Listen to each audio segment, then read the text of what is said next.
শ্রীকৃষ্ণ কেন সুদর্শন চক্র আহ্বান করেছিলেন? ভগবান শ্রীকৃষ্ণ সুদর্শন চক্র আহ্বান করেছিলেন বিভিন্ন সময়ে ভক্ত রক্ষা ও ধর্ম প্রতিষ্ঠার জন্য।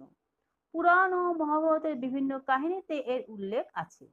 কয়েকটি প্রধান কারণ হলো: ১ নম্বর, দ্রৌপদীর বস্ত্রহরণ কালে। দ্রৌপদী যখন কৌরব সভায় অপমানিত হচ্ছিলেন, তখন তখন তিনি ভগবান শ্রীকৃষ্ণকে আহ্বান করেছিলেন। কৃষ্ণ সঙ্গে সঙ্গে সুদর্শন চক্র আহ্বান করেন কৌরবদের বিনাশের সংকল্পে। যদিও তখনই তিনি তা ব্যবহার করেননি, তবে এই প্রতিজ্ঞা থেকেই কুরুক্ষেত্র যুদ্ধের ভূমিকা দৃঢ় হয়েছিল। ২ নম্বর, ভীষ্মকে থামাতে। কুরুক্ষেত্র যুদ্ধের সময় ভীষ্ম অপ্রতিরোধ্যভাবে পাণ্ডব সেনাকে বিনাশ করছিলেন। কৃষ্ণ তখন নিজে রথ থেকে নেমে গিয়ে সুদর্শন চক্র হাতে তুলেছিলেন ভীষ্মকে বধ করার জন্য।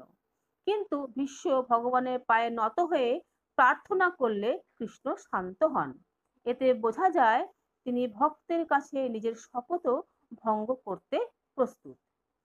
৩ নম্বর, যুধিষ্ঠিরের রাজস্ব যজ্ঞে শিশুপাল বারবার শ্রীকৃষ্ণকে গালি দিচ্ছিলেন, অপমান করছিলেন। শিশুপালের শত অপরাধ পর্যন্ত কৃষ্ণ সহ্য করেন, কিন্তু সীমা অতিক্রম করলে তিনি সুদর্শন চক্র দ্বারা শিশুপালকে বধ করেন। ৪ নম্বর, ধর্ম রক্ষার জন্য।